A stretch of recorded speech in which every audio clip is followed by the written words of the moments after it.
À l'aide, j'ai 87 printemps. Monsieur Chavy, d'origine égyptienne, est venu en France à 25 ans.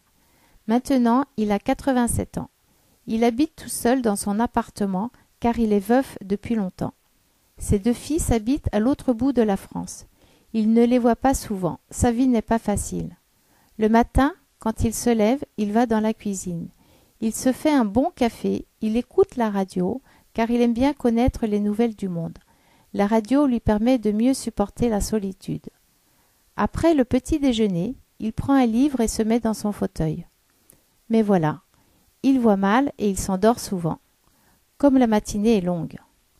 Alors, il fait des mots fléchés pour faire marcher son cerveau. « C'est du sport cérébral, » dit-il en riant.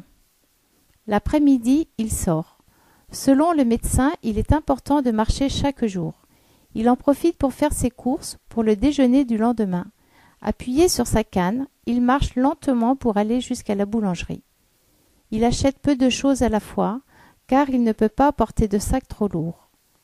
Son bonheur, c'est l'arrivée de Laure.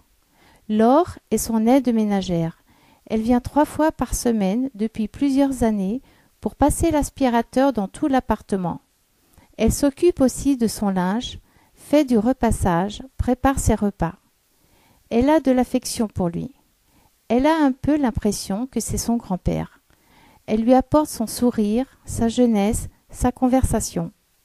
Quand elle voit qu'il n'a pas un bon moral, elle lui tape sur l'épaule et lui dit « Je vais vous raconter quelque chose pour vous faire rire. » Elle a beaucoup d'attention pour lui. « Je vais vous faire les vitres. Vous allez y voir plus clair. C'est plus agréable pour vous. » Ou bien « Aujourd'hui, je vous prépare une bonne soupe de légumes. Il fait froid. Cela va vous faire du bien ce soir. » C'est vrai, il dit toujours que la présence de Laure est pour lui comme un rayon de soleil dans sa vie si sombre. Après son départ, il découvre toujours dans le frigidaire des petites choses qu'elle a préparées pour lui sans le lui dire, et cela lui fait chaud au cœur.